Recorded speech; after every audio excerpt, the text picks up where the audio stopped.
Saya ini kan sebenarnya berasal dari desa yang dekat dengan pesisir dan banyak tetangga saya juga yang pekerjaannya terutama perempuan yang menjual ikan. Kehidupan nelayan kecil, baik laki-laki maupun perempuan dan keluarganya di Indonesia sangat memprihatinkan. Kampung-kampung nelayan di Indonesia, mereka umumnya merupakan kampung-kampung yang kotor, penuh sampah, sanitasinya buruk, akses terhadap air bersih yang sangat sulit.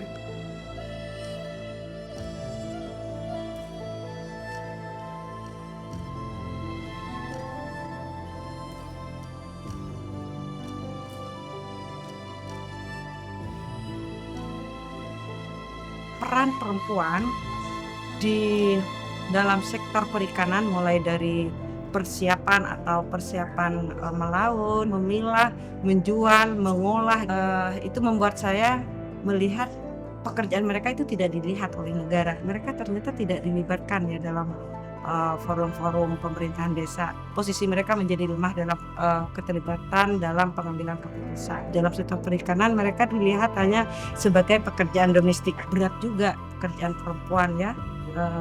Dari 14 sampai 18 per hari gitu ya. Ditambah dengan ngurusin sanitasi air, betapa itu beratnya. Dan ini tentu saja menyebabkan banyak sekali nelayan-nelayan dan keluarganya, perempuan-perempuan di kampung-kampung nelayan mendapatkan masalah, terutama masalah yang datang karena kesehatan mereka memburuk karena situasi lingkungan yang tidak sehat.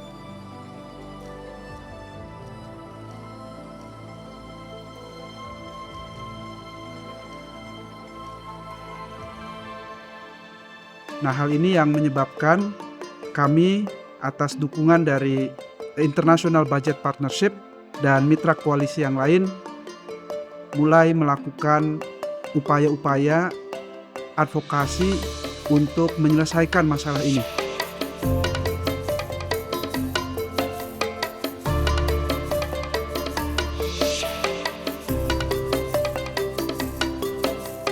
Melalui program ini saya kira yang sangat penting bagi KNTI adalah bagaimana kita mendorong agar persoalan-persoalan yang dihadapi oleh nelayan kecil, perempuan nelayan, dikumpulkan informasinya, datanya diformulasikan menjadi lebih kuat, lebih sistematis, dan ini menjadi satu pegangan yang penting, yang kuat bagi advokasi kami ketika berhadapan dengan pemerintah. Di beberapa wilayah, misalkan tentang buruknya akses sanitasi, terus air bersih yang tidak layak dan tidak aman gitu ya. Kemudian persoalan sampah di daerah pesisir gitu. Dan itu yang paling berdampak adalah kelompok perempuan yang miskin dan kelompok marginal lainnya seperti pemetaan, capacity building gitu ya. Menguatkan identitas perempuan ya, bagaimana dia bisa berani bicara gitu publik. Kita bisa saksikan di banyak tempat bagaimana munculnya pemimpin-pemimpin lokal dari perempuan pesisir yang mulai memiliki keberanian untuk menyampaikan kepentingannya secara langsung agar pemerintah bisa mengalokasikan anggaran untuk memperbaiki kehidupan mereka di kampung-kampung nelayan. Pemerintah daerah akan mengalokasikan anggaran untuk membangun akses terhadap air ya, sumur-sumur bor agar masyarakat di daerah pesisir terutama di Kota Medan misalnya bisa mendapatkan akses air bersih yang cukup untuk kehidupan mereka.